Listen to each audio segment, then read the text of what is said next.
देखा गया है कि जो पहला श्लोक होता है वह आपके मंतव्य को उजागर करता है और जो अंतिम श्लोक होता है उस दर्शन शास्त्र का वह आपके उद्देश्य की पूर्ति हेतु क्या कार्य किया जाना है इसको उजागर करता है। ये दर्शन षड दर्शन में पहला सांख्य दर्शन हम देख रहे हैं। ये क्यों आए हैं? क्योंकि जो मूलभूत आधार ज्ञान का आस्तिक दर्शन ने माना है वो वेद उपनिषदों को माना है।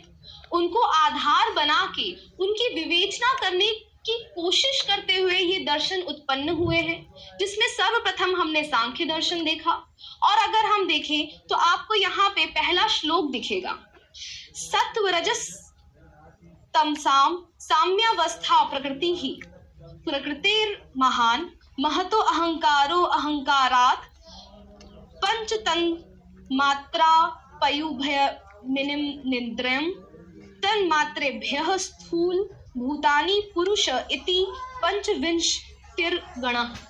ये पहला श्लोक है। श्लोक याद होना बहुत आवश्यकता की बात नहीं है, क्योंकि ना तो ये श्लोक यूपीएससी में कोई पूछेगा या कोई स्टेट पीएससी आप दे रहे हैं ना तो उसमें यह पूछा जाएगा। वो आपसे सिर्फ व्याख्या या विवेचना करने के लिए कहेगा, जिसमें आपको बताना होगा कि सांख्य दर्शन किस प्रकार उसका मंतव्य क्या है और उसकी उद्देश्य क्या है और उद्देश्य पूर्ति हेतु वो कौन से रास्ते की बात कर रहा है।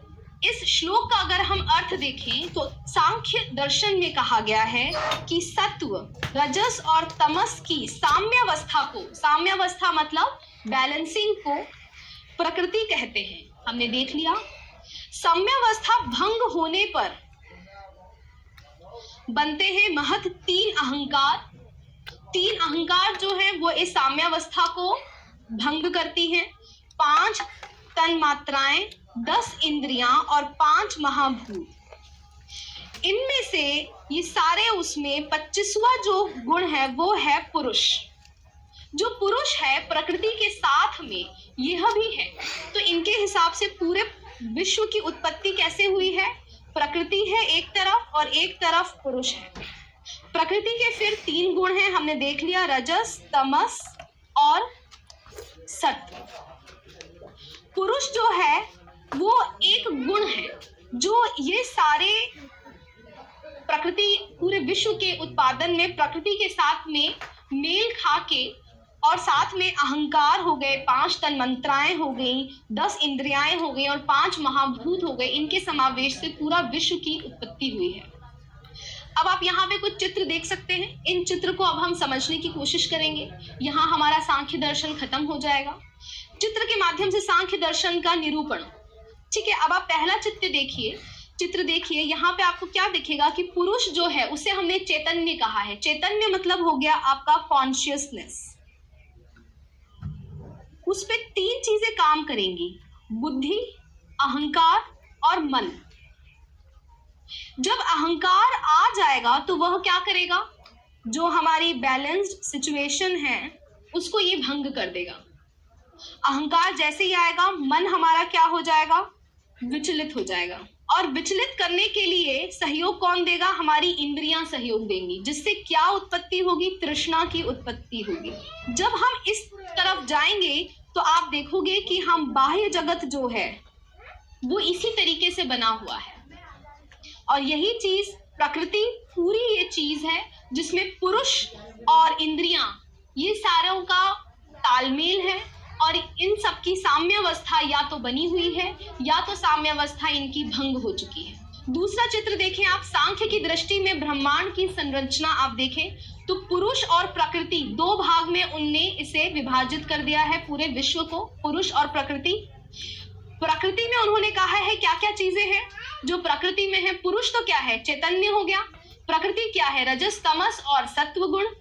अब अगर इसे हमें ढंग से देखना है तो आप देखिए कि किस तरीके से बुद्धि पे अहंकार अगर आ जाए आपकी और उस पे 5 इंद्रियों और 5 कर्मेंद्रियों और 5 महाभूत इनका अगर मिश्रण हो जाए तो व्यक्ति की साम्यावस्था जो है वो भंग हो जाती है और व्यक्ति किसी विशेष कार्य की ओर अग्रसर हो जाता है अपनी तृष्णा की पूर्ति के लिए। तो सांख्य दर्शन के हिसाब से कहीं भी ईश्वर के बारे में इन्होंने कोई बात नहीं की है। इन्होंने जो बात की है वो ये कहा है कि पूरा विश्व चलता कैसे है। 5 आपकी ज्ञानेंद्रियां हैं, 5 कर्मेंद्रियां हैं, 5 महाभूत हैं, साथ में आपकी बुद्धि है। अहंकार जब उस पे आ जाता है तो आपकी सम्यावस्था जो है, जो प्रकृति में बनी हुई है रजस तमस और सत्व गुण की, वो भंग हो जाती है और पुरुष की जो एकाग्रचित्त चैतन्यता है, कॉन्शियसनेस है, वो भी उसकी भंग हो जाती है। तो इस दर्शन के हिसाब से जरूरी क्या है कि पुरुष और प्रकृति के बीच में एक बैलेंस बनाया जाए, साम्यावस्था को लेके आया जाए पुरुष और प्रकृति के बीच में। यहाँ पे हमारा सांख्य दर्शन खत्म होता है। अगर मान लीजिए कि परीक्षा में सांख्य दर्शन सिर्फ विवेचना करने के लिए आ गया, तो आप इसमें क्या क्या लिखेंगे? सर्वप्रथम तो आप इसमें बताएंगे, एक्सप्लेन करेंगे कि सांख्य दर्शन है क्या, सांख्य दर्शन दिया किसने है, कपिल मुनि ने दिया है। सांख्य दर्शन का जो उद्देश्य है वो क्या है, कि विश्व की उत्पत्ति के लिए जो जिज्ञासा है कि यह विश्व कैसे उत्पन्न हुआ है या कैसे चल रहा है, इसको आंसर करने के लिए, इसका उत्तर ढूंढने के लिए सांख्य दर्शन आया है। फिर आप उसके अंदर बताएंगे कि प्रकृति और पुरुष दो हैं, जिसमें प्रकृति के अंतर्गत आप बताएंगे रजस गुण है, तमस गुण है और सात्विक गुण है। उसी प्रकार आप पुरुष को बताएंगे कि पुरुष क्या है, चैतन्य है। लेकिन जब भी अहंकार रूपी किसी प्रकार की इच्छा आपके मन में जाग जाती है, जिसके लिए आपके 5 कर्मेंद्रियां, ज्ञानेंद्रियां, ये सारे आपके लिए आपको हेल्प करते हैं कि आपको उस पर्टिकुलर या उस विशेष चीज के लिए आपके मन में इच्छा जागे या तृष्णा जागे, तब आपकी चैतन्यता जो है, जो सम्यावस्था जो है, वो भंग हो जाती है।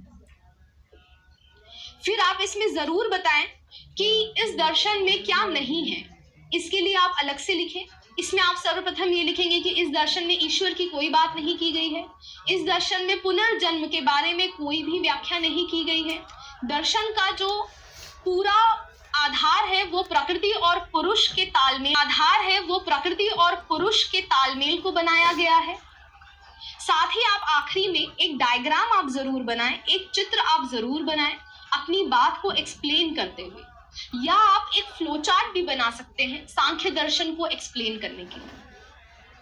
ऐसा भी हो सकता है कि सांख्य दर्शन किसी और दर्शन के साथ में आपको समानता और असमानता दिखाने के लिए आ जाए। ऐसा कोई प्रश्न आ जाए जिसमें आपको समानता लिखने के लिए कहा गया हो और असमानता लिखने के लिए कहा गया हो।